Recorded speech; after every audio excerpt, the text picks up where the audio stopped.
ராகி சிமிலி எப்படி செய்கிறதுன்னு பார்க்கலாம்.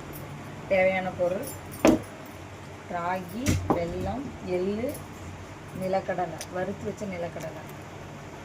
வாங்க எப்படி செய்யுதுன்னு பார்த்துடலாங்க. ஹாய்ங்க, தேவையான மாவை எடுத்து வச்சுருக்கோம். நான் வந்து ஒரு 2 கப் எடுத்து வச்சுருக்கேன். அப்புறம் வானலை நல்லா ஹீட் பண்ணிவிட்டு மாவை கொட்டி நல்லா ஃப்ரை பண்ணி எடுத்துக்க வேண்டியதுதான். லைட்டாக ஃப்ரை பண்ணால் போதும். ஏன்னா ரொம்ப கருகிடாமல் சிம்மிலே வச்சு பண்ணுங்க.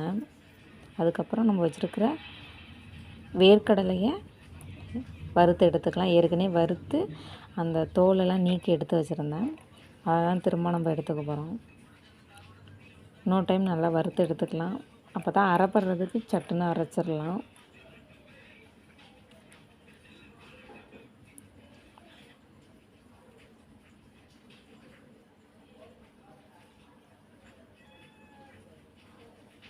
அப்புறம் நம்ம அந்த மாவு வறுத்து வச்சுருந்த மாவை எடுத்து தேவையான அளவு உப்பு போட்டுக்கிட்டு தண்ணி ஊற்றி சப்பாத்தி மாவு பிசைகிற மாதிரி கொஞ்சம் கொஞ்சமாக வேணுங்கிற அளவு தண்ணி ஊற்றி பிசைய வேண்டியது தான். ரொம்ப நிறைய தண்ணி ஊற்றிடாமா ஃபஸ்ட்லே.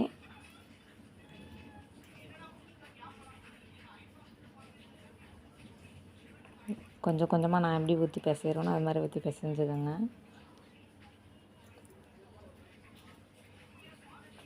ஒரு ஸ்டேஜுக்கு சப்பாத்தி மாவு பதத்துக்கு வந்ததுக்கப்புறம் அதை எடுத்து தனியாக வச்சிடலாம்.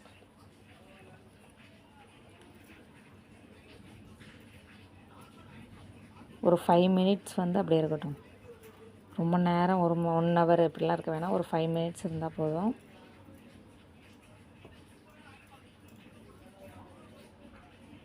அப்புறம் நம்ம கையிலே நல்லா உருண்டையாக உருட்டி எடுத்து வச்சுக்கிட்டு தோசைக்கல்லை நல்லா ஹீட் பண்ணி வச்சுக்கலாம். ஹீட் பண்ணி சிம்மில் வச்சுருங்க. ஃபுல் ஃப்ளேமில் வச்சா நம்மளுக்கு எப்படி தோசை இதாகிடும், அது மாதிரி ஆகிரும். நான் எப்படி செய்கிற பாருங்க. அது மாதிரி கையாலே இப்படி பண்ணலாம். பண்ணி நான் வந்து நல்லெண்ணெய் தான் விட்டுருக்கேன். லைட்டாக ஒரு 1/2 ஸ்பூன் நல்லெண்ணெய் விட்டு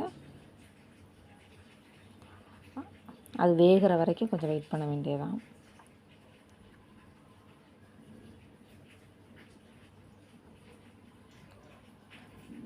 சிம்மிலே வச்சுக்கோங்க, ஃபுல் ஃப்ளேமில் வைக்காதீங்க.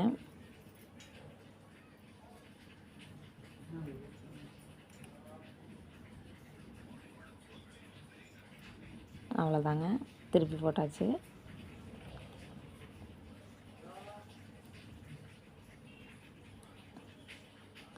அப்புறம் நான் எள் எடுத்துருக்குறேன். எள் ஒரு 50 கிராம் எடுத்துருக்குறேன் நான். அப்புறம் நமக்கு தேவையான அளவு வேர்க்கடலை, அதை வறுத்து எடுத்து வச்சேன்னா அதை எடுத்துக்கிறேன். அப்புறம் அந்த ராகியை நம்ம தோசைக்கல்ல போட்டு எடுத்தோம்னா அதை கொஞ்சம் கொஞ்சமாக குட்டி குட்டியாக இது பண்ணி எடுத்து வச்சுருக்கேன், பிச்சு. எல்லாத்தையும் ஒன்றா போட்டு அரைச்சிட வேண்டியதான். மிக்ஸி ஜாரில் அரைச்சா நல்லா பூ மாதிரி பொலன்னு இருக்கும். எப்படி இருக்குது பாருங்கள். அவ்வளோதாங்க. நம்ம சர்க்கரை நான் வந்து எடுத்து வச்சுருக்கிறேன். ஒரு கட்டி தான் எடுத்தேன். அதை நல்லா காய்ச்சி நல்லா திக்னஸ் வர வரைக்கும் நல்லா காய்ச்சி எடுத்து வச்சுருக்கேன். இது அது கூட ஆட் பண்ணிக்க வேண்டியதுதான்.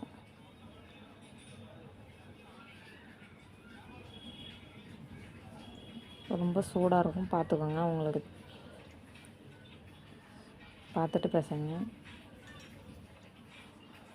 அவ்வளோதான். நல்லெண்ணெய் ஒரு 2 ஸ்பூன் எடுத்து வச்சுருக்கிறேன், அதையும் சேர்த்துக்கலாம். அவ்வளோதாங்க.